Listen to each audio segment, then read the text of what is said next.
Good morning दोस्तों इस video के ज़रिए मैं आपको एक न्यू पर्सपेक्टिव देने की कोशिश कर रहा हूँ। एक अलग सोचने का ढंग आपको प्रोवाइड करने की कोशिश कर रहा हूँ।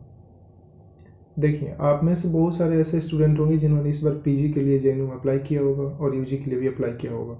अभी तक रिजल्ट नहीं आया हुआ है। आप इसी बात को लेकर सोच रहे होंगे कि कब रिजल्ट आए तो कब मैं जाऊँ, कब वहाँ पर एडमिशन हो मेरा। लेकिन ऐसा बिल्कुल मत करिए। आप सोचिए कि आपको रिजल्ट के बाद क्या करना है, और रिजल्ट अभी आया नहीं है तो इस केस में अभी क्या करना है आपको। देखिए, क्या करना है आपको। आपने अगर अंडर ग्रेजुएट कोर्स के लिए वहाँ पे अप्लाई किया है तो वहाँ पे जाएंगे आप, और अच्छे खासे प्रॉपर ढंग से वहाँ पे पढ़ाई होती है तो आप वहाँ पे पढ़ेंगे।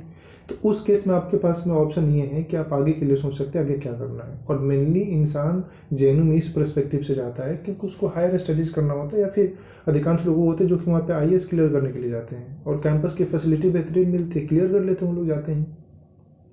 और अगर आपने पीजी के लिए अप्लाई किया है तो सिंपल सी बात है कि आपने अंडर ग्रेजुएट कोर्स में उसके लिए अच्छे से पढ़ा होगा। कोई भी पर्टिकुलर सब्जेक्ट के लिए आपने अप्लाई किया होगा, मान लीजिएगा आपने ज्योग्राफी से, पॉलिटिकल साइंस से, सोशियोलॉजी से, पब्लिक एडमिनिस्ट्रेशन से, किसी से भी अप्लाई किया होगा तो आपको उसमें अच्छे खासे नॉलेज होंगे, तभी आप उसको क्लियर कर पाएंगे। आपने मान लीजिए इस बार क्लियर कर भी लिया तो आपको ये तो कॉन्फिडेंट हो गया होगा कि मुझे उस सेक्शन में अच्छा खासा नॉलेज है। तो उस केस में आप क्या करेंगे, आपके पास में 2 साल पीजी मिल जाता है जेएनयू से करने के लिए, तो उस 2 साल में आप क्या करेंगे, कुछ ऐसा करिए जो कि फ्रूटफुल हो। मतलब साथ साथ में आप वो एमए भी कर रहे हैं, या फिर जैसे ही वो कैंपस में रह के एमए करो उसी साथ में आप किसी और चीज़ की तैयारी करिए कि आपका एमए कंप्लीट होते ही कोई कहीं और आपका ज्वाइनिंग हो जाए। तो ये कैसे करेंगे आप। देखिए दोस्तों, आपका मान लीजिए कि इस बार पीजी में सिलेक्शन हो गया, तो पीजी में सिलेक्शन जैसे ही हो जाएगा आपको 2 साल मिल जाएगा वहाँ पे जेएनयू के कैंपस में रहकर पढ़ने के लिए। वो आपके लिए बेहतरीन होने वाला है। क्यों? क्योंकि आपके पास में 2 ऑप्शन रहेगा वो कंप्लीट होने के बाद में, एक होगा नेट जेआरएफ का और एक होगा यूपीएससी की प्रिपरेशन का। मैं यहाँ पे मेनली फोकस करने वाला हूँ कि आप कैसे यूपीएससी की एग्जाम क्लियर कर लेंगे जैसे ही आपका कैंपस वहाँ पे खत्म हो गया, या फिर कैंपस में रहते हुए ही क्लियर कर सकते हैं, 2 साल के अंदर में ही क्लियर कर लेंगे। कैसे कर सकते हैं दोस्तों, अगर आप नेट जेआरएफ का एग्जाम देंगे तो आपका एमए के बाद भी इसको देना पड़ेगा, क्योंकि एमए से पहले इसको दे नहीं सकते आप। लेकिन यूपीएससी का एग्जाम में आप एमए से पहले दे सकते हैं, कोई बात नहीं है। आप इस साल गए जेएनयू में, साल भर तैयारी किया, साल भर के अंदर में आपने यूपीएससी निकाल लिया। देखिए कैसे करेंगे आप, सोचिए। सिलेबस क्या पहले ये समझ लीजिए। यूपीएससी में दो दो मतलब 3 स्टेज होता है यूपीएससी के एग्जाम्स का। पहला होता है प्रीलिम्स, मेंस और देन इंटरव्यू। बात करेंगे प्रीलिम्स एंड मेंस का और इसके सिलेबस का, और साथ ही साथ में जो आप वहाँ पे पढ़ाई कर रहे हैं एमए के लिए जेएनयू, उसके लिए उसके पर्सपेक्टिव से दोनों को कंपेयर करके देखिए। यहाँ पे प्रीलिम्स में मेनली 2 पेपर होता है, पेपर फर्स्ट और paper second. Paper second CSAT बोलते हैं, सिविल सर्विस एप्टीट्यूड टेस्ट, जिसमें कि मैथ, रीजनिंग और ये सब पूछे जाते हैं, केवल उसमें 28 क्वेश्चन ही सही करना होता है। मेन होता है पेपर फर्स्ट, जिसमें कि जीएस पूछे जाते हैं। उसमें history, geography, polity, economy, science and technology, environment, ecology etcetera etcetera उसमें पूछे जाते हैं क्वेश्चन। और दूसरा जो होता है स्टेज वो होता है मेंस का, जिसमें 1 पेपर एसए का होता है और 4 पेपर जीएस का होता है, जिसमें mainly history, geography, polity, economy, IR, current affair सब पूछते हैं।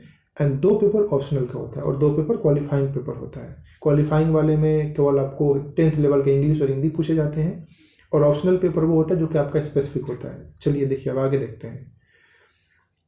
अब ये समझिए कि जो आपका पीजी है ना, जो आप जेएनयू से करने जा रहे हैं, वो किस प्रकार से आपके नेट जेआरएफ और यूपीएससी में मदद करेगा। नेट जेआरएफ तो अगला स्टेज है, पहले तो आता है यूपीएससी। वो कैसे मदद करेगा। 2 पेपर जो आपका ऑप्शनल होगा वो आपके स्पेसिफिक सब्जेक्ट जो आपका पीजी में है उससे बिल्कुल 100% क्लियर हो जाएगा दोस्तों। आपको उतना पढ़ना ही नहीं है। वो टोटल 500 मार्क्स का होता है, समझ लीजिए। मेंस का जितना भी पेपर होता है जिसके मार्क्स ऐड होते हैं मेरिट बनाने के लिए, वो 1750 नंबर का होता है, 1750। और उसमें से 500 केवल अकेले 2 ऑप्शनल का पेपर ले लेता है, जो कि आपके पीजी के पेपर से कवर हो जाएगा। प्रीलिम्स का जो जीएस पेपर होता है वो भी आपके ऑप्शनल से कवर हो जाएंगे। कैसे?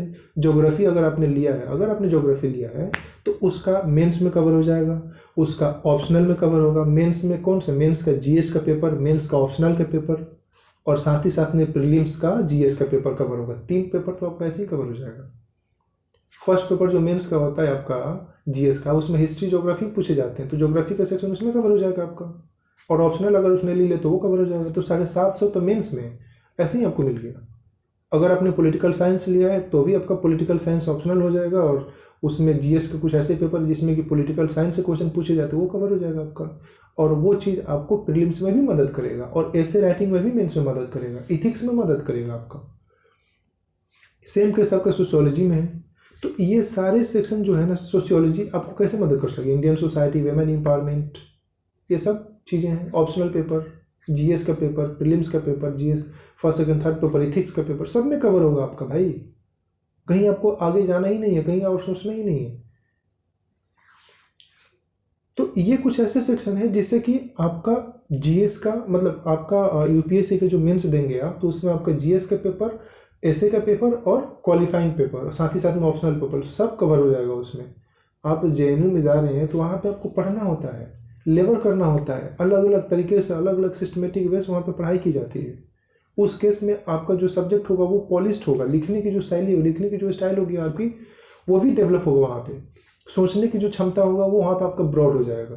तो ये सब चीज़ें जब मिल जाती हैं ना, वहीं आपको यूपीएससी क्लियर करने में मुश्किल से साल भर लगेगा अगर आप जेएनयू में एडमिशन ले लेते हैं और वहाँ पर अच्छे से, जिस प्रकार से मैं बता रहा हूँ, उस प्रॉपर ढंग से आपने अगर पढ़ाई किया तो। बाकी रहता है इंटरव्यू, तो इंटरव्यू का तो भूल जाइए कि इंटरव्यू आपका नहीं होगा, बिल्कुल ही हो जाएगा आपका इंटरव्यू, क्योंकि वहाँ पे इतने डाइवर्स सोसाइटी, आपको डाइवर्स टाइप ऑफ पीपल मिलेंगे कि उनसे बात करते हुए, प्रोफेसर से बात करते हुए ही आप इंटरव्यू क्रैक करने का वो जो टेक्निक होता है वो आप सीख जाएंगे। इंटरव्यू लेने के लिए कोई चांद से या फिर कोई मार्स से थोड़ी आता है, या फिर जो क्वेश्चन सेट करते हैं वो कोई एलियन नहीं होते, वो इंडिया के ही लोग हैं, प्रोफेसर ही होते हैं।